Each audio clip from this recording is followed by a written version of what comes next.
সিঙ্গাপুরের বিপক্ষে সর্বকালের সেরা একাদশ নিয়ে মাঠে নামতে যাচ্ছে বাংলাদেশ।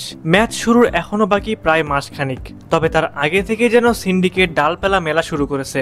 বাংলাদেশের ফুটবলে সিন্ডিকেটের দৌরাত্ম্য চলে আসছে দীর্ঘদিন ধরেই। এই সিন্ডিকেট বেশি প্রভাব ফেলে দল নির্বাচনের ক্ষেত্রে। কদিন আগে ভারত ম্যাচের দিকে তাকালেই বিষয়টি পরিষ্কার হয়ে যাবে। কদিন পর আবারও মাঠে নামছে বাংলাদেশ, আর সেই জন্যই প্রশ্ন উঠেছে এবার সিন্ডিকেটের বলির পাঠা হবেন কে কে। কেননা সিন্ডিকেট কোচ হ্যাভিয়ার ক্যাবরেরা এখনো রয়েছে দেশের ফুটবলে, আর এই কোচ যে সিন্ডিকেট করবে না তার কি কোনো গ্যারান্টি আছে? মূলত সেই জন্যই ম্যাচের আগ থেকেই সবাই আন্দাজ করে নিয়েছে যে এবারও সিন্ডিকেটের জন্য বাদ পড়তে পারেন 6 জন ফুটবলার। সেই 6 জন ফুটবলের নাম শুনলে হয়তো আপনি চমকে যাবেন। বিশ্বাস করা কঠিন, তবে এমনটাই ঘটতে যাচ্ছে সিঙ্গাপুরের বিপক্ষে ম্যাচে। চলুন কথা না বাড়িয়ে সেই 6 জন ফুটবলার সম্পর্কে জেনে নেই যারা সিন্ডিকেটের জন্য দল থেকে বাদ পড়তে পারে। এই 6 জনের মধ্যে বেশ কিছু ফুটবলার বাদ যাবেন তাদের বাজে পারফরমেন্সের জন্য। বিশেষ করে সোহেল রানা সিনিয়র, তিনি দল থেকে বাদ পড়বেন এটা মোটামুটি নিশ্চিত। কেননা সিঙ্গাপুরের বিপক্ষে সামিত সোমের অভিষেক হবে।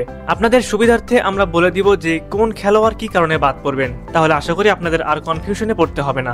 চলুন সেই 6 জন ফুটবলার সম্পর্কে এক এক করে দেখে নেই। সবশেষ যেই ফুটবলারের নাম বলবো তাকে যদি দল থেকে আবারও বাদ দেওয়া হয়, তাহলে আপনারাই বুঝতে পারবেন যে বাহুবেতে এখনো সিন্ডিকেট কি পরিমাণ দাপটের সাথে দাপিয়ে বেড়াচ্ছে। নম্বর 6, মুজিবুর রহমান জনি। ভারতের বিপক্ষে জনি ফাঁকা গোল পোস্ট পেয়েও গোল করতে পারেননি, যা হয়তো তার ক্যারিয়ারের সবচেয়ে বড় ভুল। এটাকে ভুল না বলে অপরাধ বলা উচিত, কেননা জনি যেই সুযোগ মিস করেছেন সেই সুযোগ একজন অন্ধ ফুটবলার পেলেও সেও গোল করতে পারত। জনির এই ভুলের মাসুল দিতে হয়েছে বাংলাদেশ দলকে। পূর্ণ 3 পয়েন্ট হারিয়েছে বাংলাদেশ। মূলত তার এমন বাজে পারফরমেন্সের জন্যই তাকে বাদ দেওয়ার সিদ্ধান্ত নিয়েছে ফেডারেশন। নম্বর 5, ফয়সাল আহমেদ ফাহিম। ফয়সাল ফাহিমকে ভারতের বিপক্ষে খেলানো হয়েছিল লেফট উইং পজিশনে। সেই পজিশনে নিজেকে মানিয়ে নিতে পারেননি তিনি। নষ্ট করেছেন একের পর এক সুযোগ, যার ফলস্বরূপ বাঁ প্রান্ত দিয়ে তেমন কোনো আক্রমণই করতে পারেনি বাংলাদেশ।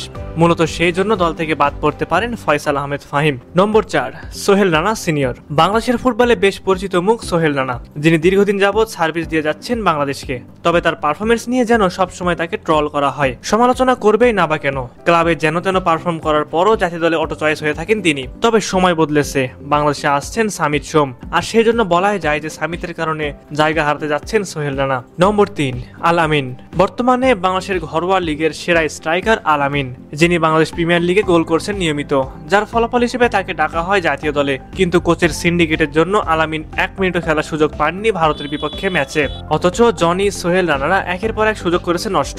শুধু তাই নয়, আল আমিন বর্তমানে ঘরোয়া লিগেও সিন্ডিকেটের শিকার হচ্ছেন। তার ন্যাচারাল পজিশন থেকে তাকে সরিয়ে কখনো মিডফিল্ড আবার কখনো উইং পজিশনে খেলানো হচ্ছে, আর সেই জন্যই গুঞ্জন উঠেছে সিন্ডিকেট কোচ আল আমিনকে বাদ দিয়ে দিতে পারে দল থেকে। নম্বর 2, জামাল ভুঁইয়া। প্রথম কোন বাংলাদেশি বংশোদ্ভূত ফুটবলার হিসেবে বাহুবের সঙ্গে যোগাযোগ করেছিলেন জামাল ভুঁইয়া। 2013 সালে বাংলাদেশ জাতীয় দলে অভিষেক হয় ডেনমার্কে জন্ম নেওয়া জামালের। দুঃখের বিষয় হলো সেই জামাল আজ অবহেলিত, একাদশে পাচ্ছেন না নিয়মিত সুযোগ। হয়তো হ্যাভিয়ার ক্যাবরেরা অভিজ্ঞ এই ফুটবলারকে বাদ দিয়ে দিতে পারে সিঙ্গাপুরের বিপক্ষে ম্যাচের জন্য। যদি সেটা হয় তাহলে হবে দেশের ফুটবলের জন্য সবচেয়ে বড় লজ্জাজনক ঘটনা।